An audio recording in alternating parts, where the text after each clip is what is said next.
Hello everyone, I'm Dr. Manoj Johnson, lifestyle physician, John Marion Hospital, Pala. ഇന്ന് നമ്മൾ discuss ചെയ്യാൻ പോകുന്നത് diversity of gut bacteria എന്ന് പറയുന്നൊരു വിഷയത്തെക്കുറിച്ചാണ്.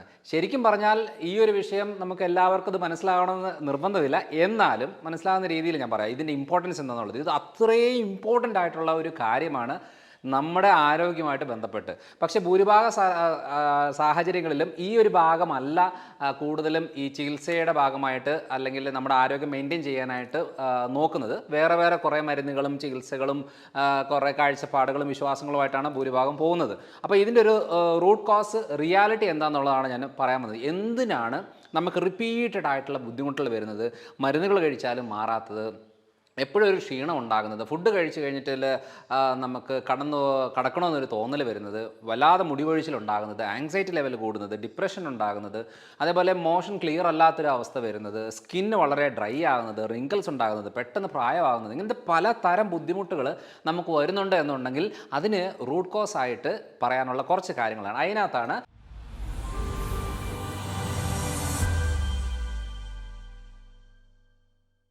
നമ്മൾ ഈ പറയുന്ന ഗട്ട് ബാക്ടീരിയ വരുന്നത്.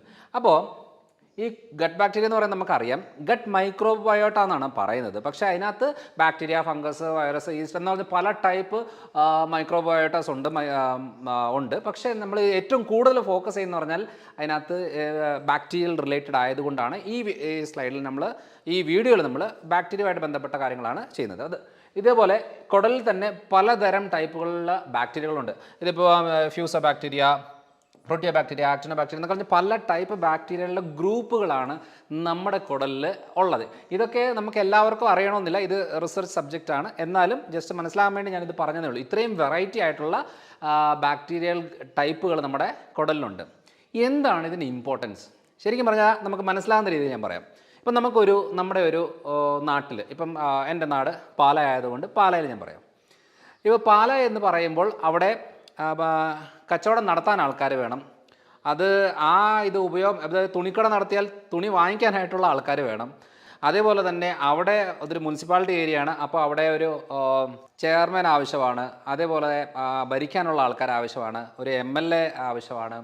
പിന്നെ ആശുപത്രികൾ ആവശ്യമാണ്. അതായത് നമ്മുടെ നാട് ക്ലീൻ ആക്കാനായിട്ടുള്ള ക്ലീനിങ് PWD ഡിപ്പാർട്ട്മെൻറ്റ് ആവശ്യമാണ്. പോലീസ് ഡിപ്പാർട്ട്മെൻറ്റ് ആവശ്യമാണ്. ഡോക്ടർമാർ ആവശ്യമാണ്. ഒത്തിരിയേറെ, അതായത് ഒരു മെയിൻ സ്ഥലത്ത് ഇത്രയും ടൈപ്പ് ആൾക്കാർ വേണം. ഇതിനകത്ത് ഇപ്പം പോലീസ് ഡിപ്പാർട്ട്മെൻറ്റ് ഇല്ല എന്ന് വെച്ചോ, ആ നാടിൻ്റെ അവസ്ഥ എന്താവും? ഭരിക്കാനുള്ള ആൾക്കാരില്ലെന്ന് വെച്ചോ, ആ നാടിൻ്റെ അവസ്ഥ എന്താവും? തുണി മേടിക്കാനുള്ളത് പക്ഷേ വിൽക്കാനുള്ള കടകളില്ലാന്ന് വെച്ചാൽ ഒന്ന് ആലോചിച്ച് നോക്കിക്കേ. അപ്പം രോഗികൾ ആവശ്യം പോലെ ഉണ്ട്, ആശുപത്രി ഇല്ലെങ്കിൽ ഒന്ന് ആലോചിച്ച് നോക്കിക്കേ. അപ്പോൾ ഒന്നും കുറഞ്ഞും കൂടിയും ഇരിക്കാൻ പാടില്ല. എല്ലാം ഒരു പ്രൊപ്പോസൽ ഇരുന്നെങ്കിൽ മാത്രമേ ആ നാട് നല്ല രീതിയിൽ പോകത്തുള്ളൂ. ഇതേപോലെയാണ് കുടലിൻ്റെ കാര്യം. കുടലിനകത്ത് ഓരോരോ ജോലി ചെയ്യാൻ, ഓരോരോ കാര്യങ്ങൾ ചെയ്യാനായിട്ട് ഓരോ ടൈപ്പ് ബാക്ടീരിയകൾ ആവശ്യമാണ്. അപ്പോൾ ഇതെല്ലാം ഈ കൂടുതൽ ഡൈവേഴ്സിറ്റി ഉണ്ടെങ്കിൽ മാത്രമേ നമുക്ക് ആരോഗ്യം എന്ന് പറയുന്നൊരു കാര്യം നടക്കത്തുള്ളൂ. ഇല്ലെങ്കിൽ ഏതെങ്കിലും ഒരു അളവ് കുറഞ്ഞു കഴിഞ്ഞാൽ, ഏതെങ്കിലും ഒരു അളവ് കൂടിക്കഴിഞ്ഞാൽ അതായിരിക്കും ഏറ്റവും കൂടുതൽ ആരോഗ്യ പ്രശ്നം ഉണ്ടാക്കുന്നത്. അപ്പം നമ്മളിത് പറയുന്ന കാര്യം എന്ന് വെച്ചാൽ എന്തൊക്കെയാണ് ഇതിൻ്റെ ഫങ്ഷൻസ് വളരെ സിമ്പിളായിട്ടുള്ള കാര്യമാണ്. ആദ്യം എന്ന് പറയുന്നത് നമ്മളൊരു ഫുഡ് കഴിച്ചു കഴിഞ്ഞാൽ ഈ ഫുഡിനകത്തുള്ള പോഷകങ്ങളെ വലിച്ചെടുക്കാനും ഉപയോഗപ്പെടുത്താനും പല കാര്യങ്ങൾക്ക് വേണ്ടിയിട്ട് ട്രാൻസ്പോർട്ട് ചെയ്യാനൊക്കെ ഹെൽപ്പ് ചെയ്യുന്ന ഒരു ഫങ്ഷൻ നമ്മുടെ ഈ ബാക്ടീരിയ ചെയ്യുന്നതാണ്. രണ്ടാമത്തത് ഫുഡ് മെറ്റബോളിസം, അതായത് നമ്മുടെ ദഹനമെല്ലാം കഴിഞ്ഞേച്ച് ഇതൊരു മലമായിട്ട് കൺവേർട്ടായിട്ട് പുറത്തേക്ക് കളയാനായിട്ട് ഹെൽപ്പ് ചെയ്യുന്നതും ബാക്ടീരിയയാണ്. അതായത് ഒരു ഭക്ഷണം ഉപയോഗപ്പെടുത്തണമെന്നുണ്ടെങ്കിൽ, അത് പുറത്തേക്ക് കളയണമെന്നുണ്ടെങ്കിൽ ഈ ഗട്ട് ബാക്ടീരിയസ് എപ്പോഴും ആവശ്യമാണ്. അതേപോലെ തന്നെ നമ്മുടെ അതായത് നമ്മുടെ കുടലിലെ സ്ട്രക്ചറുണ്ട്. ആ സ്ട്രക്ചറിനെ അത് പ്രോപ്പറായിട്ട് മെയിൻറ്റെയിൻ ചെയ്യാനും ലീക്കി ഗട്ട് ഉണ്ടാവാതിരിക്കാനും ആ ഒരു പ്രൊട്ടക്റ്റീവ്നെസ് മെയിൻറ്റെയിൻ ചെയ്യാനായിട്ട് ബാക്ടീരിയകൾ ആവശ്യമാണ്. അതേപോലെ തന്നെ ഇമ്മ്യൂണിറ്റി വളരെ ഇമ്പോർട്ടൻ്റ് ആണ്. നമ്മുടെ ശരീരത്തിലെ ഇമ്മ്യൂണിറ്റിക്ക് ഏറ്റവും കൂടുതൽ കോൺട്രിബ്യൂഷൻ ചെയ്യുന്നത് ഗട്ട് ബാക്ടീരിയാസാണ്. അതേപോലെ തന്നെ പ്രൊട്ടക്റ്റ് അഗെയിൻസ്റ്റ് പാത്തജൻസ് എന്ന് പറയുന്നത് നമ്മളിപ്പോൾ ഒരു വൈറസ്, ബാക്ടീരിയകൾ, ഫംഗസ് എന്തും ആയിക്കോട്ടെ, നമ്മൾ പലതരം ഭക്ഷണങ്ങൾ കഴിക്കുന്നതാണ്. അപ്പോൾ ശരീരത്തിലേക്ക് വന്നു കഴിയുമ്പോഴത്തേന് അത് പല പ്രശ്നങ്ങൾ ഉണ്ടാക്കുന്നതാണ്. അപ്പോൾ അതേപോലെ തന്നെ പുറത്തുനിന്നുള്ള പല രീതിയിലുള്ള ബുദ്ധിമുട്ടുകൾ വരുന്നതാണ്. ഇതൊക്കെ ഇതിനെ പ്രൊട്ടക്റ്റ് ചെയ്യാനും ബോഡിയെ ഒന്ന് ഹെൽത്തി ആയിട്ട് മെയിൻറ്റെയിൻ ചെയ്യാനായിട്ട് ഈ പറയുന്ന ഗട്ട് ബാക്ടീരിയാസ് വളരെ ആവശ്യമാണ്. ഇപ്പം ഞാൻ മെയിനായിട്ടും അതിനൊരു സ്റ്റഡി ഞാൻ കാണിക്കാം. ജേർണൽ ഓഫ് ഇമ്മ്യൂണോളജി റിസർച്ചിൽ വന്ന 2019 the dynamic interplay between the gut microbiota and autoimmune diseases. ഞാൻ നേരത്തെ പറഞ്ഞു, ഒരു നാട്ടിൽ പോലീസുകാർ വേണം, ഭരിക്കാൻ ആൾക്കാർ വേണം, പണിയെടുക്കാൻ ആൾക്കാർ വേണം, മേടിക്കാൻ ആൾക്കാർ വേണം, അതേപോലെ തന്നെ പല പല പല ആൾക്കാർ കറക്റ്റായിട്ട് അളവിലുണ്ടെങ്കിൽ മാത്രമേ ആ ഒരു നാട്ടിൽ കറക്റ്റായിട്ട് രീതികൾ പോകത്തുള്ളൂ. പക്ഷേ ഈ പറയുന്ന ഗട്ട് മൈക്രോബിൽ ഇപ്പം ചികിത്സ ഇല്ല എന്ന് തന്നെ പറയാം. ഈ ഓട്ടോ ഇമ്മ്യൂൺ ഡിസോർഡേഴ്സ് ആവശ്യം പോലുണ്ട്. എന്ന് വെച്ചാൽ സ്വന്തം ശരീരത്തിലെ പ്രതിരോധ ശക്തി സ്വന്തം ശരീരത്തിലെ നല്ല കോശങ്ങളെ ഡാമേജ് ചെയ്ത് അതിൻ്റെ ഭാഗമായിട്ട് പല രീതിയിലുള്ള ആരോഗ്യ പ്രശ്നം ഉണ്ടാകുന്നു. ഫോർ എക്സാമ്പിൾ ഈ പറയുന്ന വിറ്റിലിഗോ, വെള്ളപ്പാണ്ട്, lichen planus, thyroiditis condition, rheumatoid arthritis, joint പെയിൻസുമായിട്ട് ബന്ധപ്പെട്ട കാര്യങ്ങൾ, ക്രോൺസ് ഡിസീസ്, അങ്ങനെ പലതരം ഓട്ടോ ഇമ്മ്യൂൺ ഡിസീസുകളുണ്ട്. ഇതിനൊക്കെ എല്ലാ ഇമ്മ്യൂണോ സപ്രസൻസോ അല്ലെങ്കിൽ സ്റ്റിറോയിഡ്സോ എടുത്തുകൊണ്ട് ഇരിക്കാം എന്നുള്ളതല്ലാതെ ഇതിനൊരു സൊല്യൂഷൻ കിട്ടുന്നില്ല. അപ്പോൾ എന്തുകൊണ്ടാണ് ഇത് ഉണ്ടാകുന്നത് എന്നുള്ള കാര്യത്തിന് ഏറ്റവും ബേസിക് ആയിട്ട് നമ്മൾ പറയുന്ന പല കാരണങ്ങളിൽ ഒരു മെയിൻ കാരണം എന്ന് പറയുന്നത് ലീക്കി ഗട്ടാണ്, കുടലിലെ പ്രശ്നമാണ്. അതിലും ഈ പറയുന്ന ഗട്ട് മൈക്രോബ്സ് ആണ്, മൈക്രോബയോട്ട ആണ് ഏറ്റവും കൂടുതൽ ഈ പറയുന്ന ഓട്ടോ ഇമ്മ്യൂണിറ്റി ഒക്കെ ഉണ്ടാക്കാനായിട്ട് ഇതിൻ്റെ അളവ് കുറയുമ്പോഴും ചിലതിൻ്റെ അളവ് കൂടുമ്പോഴും ഒക്കെ ആയിട്ടുണ്ട്. അതായത് നല്ല ബാക്ടീരിയകൾ വേണം, ചീത്ത ബാക്ടീരിയകളും വേണം. ഇതിൻ്റെ അളവ് അങ്ങോട്ടും ഇങ്ങോട്ടും വേരിയേഷൻ വന്നാൽ അത് ശരീരത്തിന് ഡാമേജ് ഉണ്ടാക്കുന്ന എന്ന് പറയുന്നൊരു സ്റ്റഡിയാണ് ഞാനിപ്പോൾ ജസ്റ്റ് ഇത് കാണിച്ചത്. അതേപോലെ തന്നെ വേറൊരെണ്ണമാണ് നമ്മുടെ പബ്മെഡിൽ വന്നതാണ്, effect of gut microbes on nutrient absorption and energy regulation. അപ്പോൾ നമ്മൾ എത്ര പേര് പറയുന്നത് ഞാൻ നല്ല ഭക്ഷണം കഴിക്കുന്നുണ്ട്, ഞാൻ സപ്ലിമെൻ്റ് എടുക്കുന്നുണ്ട്, നല്ല ലൈഫ് സ്റ്റൈലാണ്, എല്ലാമാണ്, പക്ഷേ എനിക്ക് ക്ഷീണമാണ്, എനിക്ക് വേദനകളാണ്, എനിക്ക് ജോയിൻസിന് ബുദ്ധിമുട്ടാണ്, എനിക്ക് രാവിലെ എഴുന്നേക്കാനായിട്ട് പ്രയാസമാണ്, ഭക്ഷണം കഴിച്ചു കഴിഞ്ഞാൽ ക്ഷീണം വരുന്നുണ്ട്, പല രീതിയിലുള്ള ബുദ്ധിമുട്ടുണ്ട്, പക്ഷേ ഞാൻ എല്ലാം കറക്റ്റായിട്ട് എടുക്കുന്നുണ്ട്. അവരുടെ മെയിൻ പ്രശ്നം എന്ന് പറയുന്നത് ഈ ഗട്ട് മൈക്രോബയോട്ടയാണ്. അത് പ്രോപ്പറായിട്ട് ഫങ്ഷനിങ് ആകുന്നില്ല, അല്ലെങ്കിൽ പ്രോപ്പർ അളവിലില്ല. അതുകൊണ്ട് എന്നാന്ന് പറഞ്ഞാൽ നമ്മൾ കഴിക്കുന്ന മരുന്നുകളോ നമ്മൾ കഴിക്കുന്ന സപ്ലിമെൻറ്റോ നമ്മൾ കഴിക്കുന്ന ഹെൽത്തി ആയിട്ടുള്ള ഫുഡുകൾ അതിനകത്തുള്ള പോഷകങ്ങളെ വലിച്ചെടുക്കാൻ പോലും പറ്റാതെ വരുമ്പോഴാണ് ആ പ്രശ്നങ്ങൾ ഉണ്ടാകുന്നത്. അല്ലാതെ ഈ ഇപ്പോഴത്തെ കാലഘട്ടത്തിൽ ആരെങ്കിലും പട്ടിണി കിടക്കുന്നവരാണോ? ഇപ്പോഴത്തെ കാലഘട്ടത്തിൽ പോഷകമില്ലാത്ത ഭക്ഷണങ്ങളുണ്ടോ? എല്ലാ ഫെസിലിറ്റിയും ഉണ്ട്, എല്ലാ കാര്യങ്ങളുണ്ട്. പക്ഷേ ശരീരത്തിന് ഉപയോഗപ്പെടണമെന്നുണ്ടെങ്കിൽ ഇത് ആവശ്യമാണ് എന്നുള്ള ഒരു സ്റ്റഡിയാണ് ഇതിൽ കാണിച്ചെന്നേ ഉള്ളൂ. ജസ്റ്റ് ഒരു റെഫറൻസിന് വേണ്ടി കാണിച്ചതാണ്. ഇനി എന്താണ് ഇതിന് നമുക്കത് സൊല്യൂഷനായിട്ട് പറയുന്നത്? ഇപ്പോൾ ഈ പറയുന്ന കാര്യങ്ങൾ ഇപ്പോൾ ഒരു ലേറ്റസ്റ്റ് സ്റ്റഡിയുടെ ഭാഗമായിട്ട് വരുന്നതാണ്, അല്ലാതെ പണ്ട് ഇങ്ങനത്തെ കാര്യങ്ങളൊന്നും വലിയ രീതിയിലുള്ള ഡിസ്കഷൻ വരുന്നില്ലായിരുന്നു. പിന്നെ ഇതിനെക്കുറിച്ച് മെഡിക്കൽ കോളേജുകളിലൊന്നും അല്ല ഡീപ്പായിട്ടുള്ള സ്റ്റഡിയൊന്നുമില്ല. ഇത് റിസർച്ചുകളിൽ മാത്രമാണ് ഏറ്റവും കൂടുതലായിട്ട് വരുന്നത്. പിന്നെ ഫങ്ഷണൽ മെഡിസിനിലൊക്കെ ഇപ്പം US വളരെ കോമൺ ആയിട്ട് ഒരു എമർജിങ് മെഡിക്കൽ സിസ്റ്റമായിട്ട് വന്നുകൊണ്ടിരിക്കുന്നതാണ് ഫങ്ഷണൽ മെഡിസിൻ. അതിനകത്തൊക്കെ വളരെ കോമൺ ആയിട്ട് വന്നേക്കുന്ന ഒരു കോൺസെപ്റ്റാണ് നമ്മൾ എങ്ങനെയാണ് ഈ ഡൈവേഴ്സിറ്റി ഉണ്ടാക്കുന്നത്, അല്ലെങ്കിൽ ബാലൻസ് മെയിൻറ്റെയിൻ ചെയ്യുന്നത്, കൂടാതെയും കുറയാതെയൊക്കെ മൈക്രോബയോട്ടൊക്കെ എങ്ങനെയാണ് ബാലൻസ് ചെയ്യേണ്ടത് എന്നുള്ളതിനെ ഒരു ട്രീറ്റ്മെൻറ്റ് പ്രോട്ടോക്കോൾ, അതായത് നമ്മളിപ്പം ജോൺ മരീൻസിൽ സ്ഥിരമായിട്ട് കാലങ്ങളായിട്ട് ചെയ്തുകൊണ്ട് വരുന്ന മെയിൻ കാര്യമാണ് ഇത്. കഴിഞ്ഞ ഒരു 5-6 കൊല്ലമായിട്ട് ഈ ഒരു ട്രാക്കിൽ തന്നെയാണ് പോകുന്നത്. പല രീതിയിലുള്ള കാര്യങ്ങൾ നമ്മൾ ഫോക്കസ് ചെയ്തു. ആദ്യം നമ്മൾ ഡയബറ്റിക് ഫോക്കസ് ചെയ്തു, വെയിറ്റ് കുറയ്ക്കാനുള്ള കാര്യങ്ങൾ നോക്കി, തൈറോയ്ഡ് റിലേറ്റഡ് ആയിട്ടുള്ള പ്രശ്നങ്ങളെ ട്രീറ്റ് ചെയ്യാൻ നോക്കി, സ്കിൻ റിലേറ്റഡ് നോക്കി, അതേപോലെ തന്നെ ഇൻഫ്ലമേഷൻ, ശരീരം മൊത്തം വേദനയുള്ള കണ്ടീഷൻ, ജോയിൻറ്റ് പെയിൻസ്, ഇങ്ങനെ വെരിക്കോസ് അൾസർ, ഡയബറ്റിക് ഫുഡ്, ഇങ്ങനത്തെ പല കേസുകൾ ട്രീറ്റ് ചെയ്ത് വന്നപ്പോൾ ഞങ്ങൾക്ക് മനസ്സിലായ ഒരു സത്യാവസ്ഥ എന്ന് വെച്ചാൽ ഒരു 80% ഗട്ട് ട്രീറ്റ് ചെയ്ത് ക്ലിയർ ആക്കി കഴിഞ്ഞാൽ ഇങ്ങനത്തെ ഒരു 80% പ്രശ്നങ്ങളും പെട്ടെന്ന് ക്ലിയർ ആകുന്നുണ്ട്. അങ്ങനെയാണ് നമ്മൾ ജോൺ മരീൻസിൻ്റെ ഒരു ട്രീറ്റ്മെൻറ്റ് പ്രോട്ടോക്കോളിൽ ഭൂരിഭാഗം കാര്യങ്ങൾ നമ്മൾ ആര് വന്നു എന്ന് പറഞ്ഞാലും അവരോട് ആദ്യം ഗട്ട് റിപ്പയർ ചെയ്യുക, ക്ലിയർ ആക്കുക, അബ്സോർപ്ഷനൊക്കെ പ്രോപ്പറാക്കുക. അങ്ങനെ വരുമ്പോഴാണ് അവരുടെ കരിയാത്ത മുറിവുകൾ കരിഞ്ഞു വരുന്നത്, മുടികൊഴിച്ചിൽ കുറയുന്നത്, താരം കുറയുന്നത്, ഉറക്കം ക്ലിയർ ആകുന്നത്, വേദനകൾ കുറയുന്നത്, അങ്ങനെ പല ചേഞ്ചസ് വരുന്നത് എപ്പോഴാണെന്ന് വെച്ചാൽ ഇങ്ങനെ ചെയ്തപ്പോഴാണ്.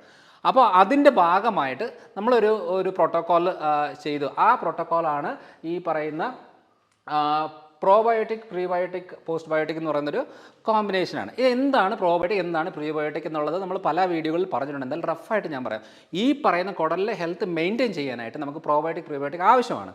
അപ്പം പ്രോബയോട്ടിക് എന്ന് പറഞ്ഞാൽ ഹെൽത്തി ബാക്ടീരിയാസ് നമ്മളെ ഇപ്പം ഫോർമെൻറ്റഡ് ആയിട്ടുള്ള ഫുഡുകളിലും ഇതിലെല്ലാം ഉണ്ട്. അപ്പോൾ ഏതൊക്കെയാണെന്നുള്ളത് ഞാൻ പറയാം. ഇത് പ്രീബയോട്ടിക് ആണ്. അപ്പോൾ പ്രീബയോട്ടിക് എന്ന് പറഞ്ഞാൽ പ്രോബയോട്ടിക് ഞാൻ നെക്സ്റ്റ് പറയാം. പ്രീബയോട്ടിക്കിൻ്റെ പ്രത്യേകത എന്ന് വെച്ചാൽ ഇപ്പോൾ ശ്രദ്ധിച്ചിട്ടുണ്ടോ, നമ്മളിപ്പോൾ ഒരു അമ്മ, അതായത് ഒരു പ്രഗ്നൻ്റ് ലേഡി ഡെലിവറിക്ക് ശേഷം ഒരു അമ്മയാകുന്നു, ബ്രസ്റ്റ് മിൽക്ക് ഉണ്ടാകുന്നു. ആ ബ്രസ്റ്റ് മിൽക്ക് കുഞ്ഞിന് ഭക്ഷണമായിട്ട് കൊടുക്കുന്നു. അപ്പോൾ അറിയേണ്ട കാര്യം, ഒരു നോർമൽ ഡെലിവറി രീതിയിൽ ബർത്ത് കനാൽ വഴി വെജനൽ കനാൽ വഴി വരുമ്പോൾ ഈ ബാക്ടീരിയകൾ ഉള്ളിലേക്ക് കയറും. ഇത് കുടലിൽ ഉണ്ട്. അതിന് വേണ്ടുന്ന ഫുഡും ആ കുടലിന് ആവശ്യമുള്ള മെയിനായിട്ട് ഫുഡായാണ് പ്രീബയോട്ടിക് എന്ന് പറഞ്ഞത്. അത് പ്രകൃതി നൽകുന്നത് എങ്ങനെയാണെന്ന് വെച്ചാൽ പാലിലൂടെ, അമ്മയുടെ മുലപ്പാലിലൂടെയാണ്. അതിനകത്ത് ആകെയുള്ള 2-3 കോമ്പിനേഷനാണ്. അതിനകത്ത് മെയിനായിട്ട് വരുന്നത് പ്രീബയോട്ടിക് ആണ്. പിന്നെ വരുന്നത് ഫാറ്റാണ്. അതായത് ഒരെണ്ണം കുടലിലേക്കുള്ള ഫുഡും ഒരെണ്ണം ബ്രെയിനിലേക്കുള്ള ഫുഡുമാണ്. കൊളസ്ട്രോൾ എപ്പോഴും, ഫാറ്റ് എപ്പോഴും ബ്രെയിനിലേക്കുള്ളൊരു ഫുഡാണ്. അപ്പോൾ ഈ 2 കാര്യങ്ങളാണ് പ്രൊട്ടക്റ്റ് ചെയ്യാനായിട്ടാണ് ബോഡി നേച്ചർ ഓൾറെഡി ഇങ്ങനൊരു രീതിയിലേക്ക് ആക്കി വെച്ചേക്കുന്നത്. അത് ആ സമയത്ത് പിന്നെ ഒരു 2-2.5 വയസ്സൊക്കെ കഴിയുമ്പോഴത്തേന് പിന്നെ ആ ഒരു ബ്രസ്റ്റ് മിൽക്ക് കാര്യങ്ങളൊക്കെ മാറി നോർമൽ ഡയറ്റിലേക്ക് വന്ന് പിന്നെ വരുമ്പോൾ പിന്നെ നമുക്ക് എവിടെയാണ് പ്രീബയോട്ടിക് ഉള്ളത്? അത് നമ്മൾ അറിയേണ്ട കാര്യം. ഏറ്റവും കൂടുതൽ ഈ വഴുവഴുപ്പുള്ള ഭക്ഷണ സാധനങ്ങളിലൊക്കെ പ്രീബയോട്ടിക് ഉണ്ട്. നിങ്ങൾ ശ്രദ്ധിച്ചില്ലേ? വെണ്ടയ്ക്കൊക്കെ ഇത് വഴുവഴുപ്പുണ്ട്. അതേപോലെ തന്നെ ഈ കസ്കസ് എന്ന് പറയുന്ന ഇതില്ല, നമ്മൾ ജ്യൂസിലൊക്കെ ഇട്ട് കുടിക്കുന്നത്, അതിന് വഴുവഴുപ്പുണ്ട്. അതേപോലെ തന്നെ നമ്മുടെ ഈ മുരിങ്ങക്കോലിൻ്റെ ഉള്ളിലുള്ള പൾപ്പില്ലേ, അതെല്ലാം നല്ല പ്രീബയോട്ടിക് ആണ്. പിന്നെ നമ്മുടെ ചെറിയ ഉള്ളി എന്ന് പറയുന്നത് അതും പ്രീബയോട്ടിക് ആണ്. പിന്നെ നമ്മുടെ വാഴക്കൂമ്പ് എന്നൊക്കെ പറയില്ലേ, അതും പ്രീബയോട്ടിക് ആണ്. പല ടൈപ്പ് പ്രീബയോട്ടിക്സ് നമ്മുടെ ചുറ്റിനും തന്നെ ഉണ്ട്. അപ്പോൾ ഈ പറയുന്ന പ്രീബയോട്ടിക്കുകളൊക്കെ ഉൾപ്പെടുത്തി കഴിക്കുകയാണെന്നുണ്ടെങ്കിൽ നമ്മുടെ ഗട്ട് ബാക്ടീരിയകൾക്കുള്ള മെയിൻ ഫുഡാണ്. ഗട്ട് ഹെൽത്ത് ഇമ്പ്രൂവ് ചെയ്യാനായിട്ട് ഏറ്റവും കൂടുതൽ ഹെൽപ്പ് ചെയ്യുന്നത്. ഇങ്ങനത്തെ കാര്യങ്ങൾ ഉൾപ്പെടുത്തിക്കൊണ്ട് വേണം നമ്മുടെ ഡയറ്റിൽ നമ്മൾ ഓരോ ദിവസവും എടുക്കാനായിട്ട്. ഇനിയുള്ള കാര്യം എന്ന് പറയുന്നത് പ്രോബയോട്ടിക് നമുക്ക് എല്ലാവർക്കും അറിയാം. ഫെർമെൻറ്റ് ചെയ്തത്, പുളിപ്പിച്ചെടുക്കുന്ന എല്ലാ ഇതിലും പ്രോബയോട്ടിക് ഉണ്ട്. പക്ഷേ അച്ചാർ എന്ന് പറയുന്നത് ഒരു ഫെർമെൻറ്റ് ചെയ്യുന്നതാണ്. എന്നാലും അതൊരു ഹെൽത്തി ആയിട്ട് നമുക്ക് പറയാൻ പറ്റത്തില്ല. കാരണം അതിനകത്ത് ഹൈ സോൾട്ടും കൂടെ അടങ്ങിയത് കൊണ്ട് അതത്ര ഹെൽത്തി അല്ല. എന്നാലും കുറച്ച് കഴിക്കുന്നതുകൊണ്ട് വലിയ കുഴപ്പമില്ല. പിന്നെ കിംചി എന്നൊക്കെ പറയും. അതേപോലെ തന്നെ നമ്മുടെ ഏതെങ്കിലും, ഇപ്പം ഫോർ എക്സാമ്പിൾ നമ്മളിപ്പോൾ ഒരു എന്താ പറയുക, വിനാഗിരിയിൽ ഇട്ട് വെക്കുന്ന സംഭവങ്ങളാണെങ്കിലും ഓക്കെയാണ്. ഈ ക്യാരറ്റും കാര്യങ്ങളെല്ലാം വെച്ചിട്ട് ഫെർമെൻറ്റ് ചെയ്തെടുക്കുന്നത് നല്ലൊരു ഓപ്ഷനാണ്. പിന്നെ ഞാനൊരു വീഡിയോയിൽ പറഞ്ഞിട്ടുണ്ട്, ഈ ശർക്കരയും അലോവേറയും കോമ്പിനേഷനായിട്ട് 7 ദിവസത്തിൽ വെക്കുന്ന ആ ഒരു മെത്തേഡ് ഞാൻ രണ്ടാമത് റിപ്പീറ്റ് ചെയ്യുന്നില്ല. അത് ഓൾറെഡി വീഡിയോ ആയിട്ട് ഉള്ളത് കൊണ്ട് റിപ്പീറ്റ് ചെയ്യുന്നില്ല. ഇങ്ങനത്തെ പല കാര്യം, അതായത് ദോശ, ഇഡ്ഡലി എല്ലാം ഫെർമെൻറ്റഡ് ആണ്. അപ്പോൾ ഈ ഫെർമെൻറ്റഡ് ആയിട്ടുള്ള ഭക്ഷണങ്ങളിലെല്ലാം പ്രോബയോട്ടിക് ഉണ്ട്. അത് നമ്മുടെ പിന്നെ ഈ പഴങ്കഞ്ഞി വളരെ നല്ലൊരു ഓപ്ഷനാണ്. അപ്പം ഞാനിപ്പം നമ്മുടെ ജോൺ മറീൻസിൽ വരുന്ന ആൾക്കാരിൽ സിവിയർ ആയിട്ടുള്ള ബ്ലോട്ടിങ്, വയറിന് പ്രശ്നമുള്ളവർക്ക് നമ്മൾ പറയുന്നത് ഇത് പ്രോബയോട്ടിക് ക്യാപ്സ്യൂളാണ്. ഇത് നിങ്ങൾ രാത്രി കഞ്ഞി നമ്മൾ തിളപ്പിച്ച് കഴിഞ്ഞേച്ച് നമ്മൾ ഫ്രിഡ്ജിൽ വെക്കുന്നതിന് മുമ്പ് ഒരു തവിയെടുത്ത് ഒരു പാത്രത്തിൽ ഇട്ട് ജസ്റ്റ് ഒന്ന് തിളപ്പിക്കുക. എന്നിട്ട് അത് മാറ്റി വെക്കുക. അപ്പോൾ ഒരു അരമണിക്കൂർ കൊണ്ട് ഇത് തണുത്ത് വരും. അതിനകത്തേക്ക് നമ്മൾ ഈ തരുന്ന പ്രോബയോട്ടിക്കിൻ്റെ ക്യാപ്സ്യൂളുണ്ട്, അതിന് ഗാസ്ട്രോബയോ എന്ന് പറയുന്നത്, അത് ഇട്ട് വെക്കുക. എന്നിട്ട് ഇത് നേരെ പിറ്റേ ദിവസം രാവിലെ ബ്രേക്ക്ഫാസ്റ്റ് എന്ന രീതിയിൽ ഇതും കുറച്ച് തോരനായിട്ടോ വെജിറ്റബിൾസോ അല്ലെങ്കിൽ എന്തെങ്കിലും ചേർത്തുകൊണ്ട് ഇത് ഇത് മരുന്നായിട്ട് തന്നെ ഇത് കഴിക്കുക. ഇതേപോലെ തന്നെ വൈകുന്നേരം, രാവിലെയും വൈകിട്ട് ഇങ്ങനൊരു കാര്യം ഒരു 5 ദിവസം ചെയ്യുമ്പോൾ തന്നെ കുടലിലുള്ള ഒത്തിരിയേറെ കണ്ടീഷൻസ് നമുക്ക് ക്ലിയർ ആക്കി എടുക്കാൻ പറ്റും. അതാണ് നമ്മൾ മെയിനായിട്ടും ഉദ്ദേശിക്കുന്നത്.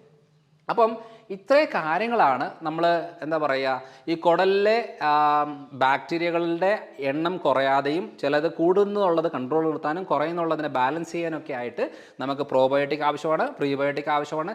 ഹെൽത്തി ഡയറ്റിനകത്ത് മെയിനായിട്ട് നമ്മൾ കുടലിലെ ഡാമേജ് ചെയ്യുന്ന ഫുഡിനകത്ത് പാല് വളരെ ഡാമേജ് ചെയ്യുന്നൊരു ഫുഡാണ്. അതേപോലെ തന്നെ ഗ്ലൂട്ടൻ റിലേറ്റഡ് ആയിട്ടുള്ള, അതായത് ഗോതമ്പ്, മൈദ, നോർമൽ ഇൻസ്റ്റൻറ്റ് ഓട്സുകളൊക്കെ റിച്ച് ഗ്ലൂട്ടനാണ്. ആ ഗ്ലൂട്ടൻ നമുക്ക് കുടലിൽ നല്ല ഡാമേജ് ഉണ്ടാക്കും. അപ്പം അങ്ങനത്തെ ചില കാര്യങ്ങളൊക്കെ മാറ്റി വെച്ചുകൊണ്ട് വേണം നമുക്ക് ഈ ഒരു കാര്യം എടുത്ത് ക്ലിയർ ആക്കി പിന്നെ നമുക്ക് നോർമൽ ഡയറ്റിലേക്ക് വരുവാണെങ്കിൽ വലിയ കുഴപ്പങ്ങൾ ഉണ്ടാവത്തില്ല. അപ്പം പലതരം പ്രശ്നങ്ങൾക്ക് നമുക്ക് വീട്ടിലിരുന്ന് തന്നെ സൊല്യൂഷൻ കണ്ടെത്താൻ സാധിക്കും. അപ്പോൾ അടുത്ത തവണ അടുത്തൊരു വീഡിയോ ആയിട്ട് വരാം. ബൈ.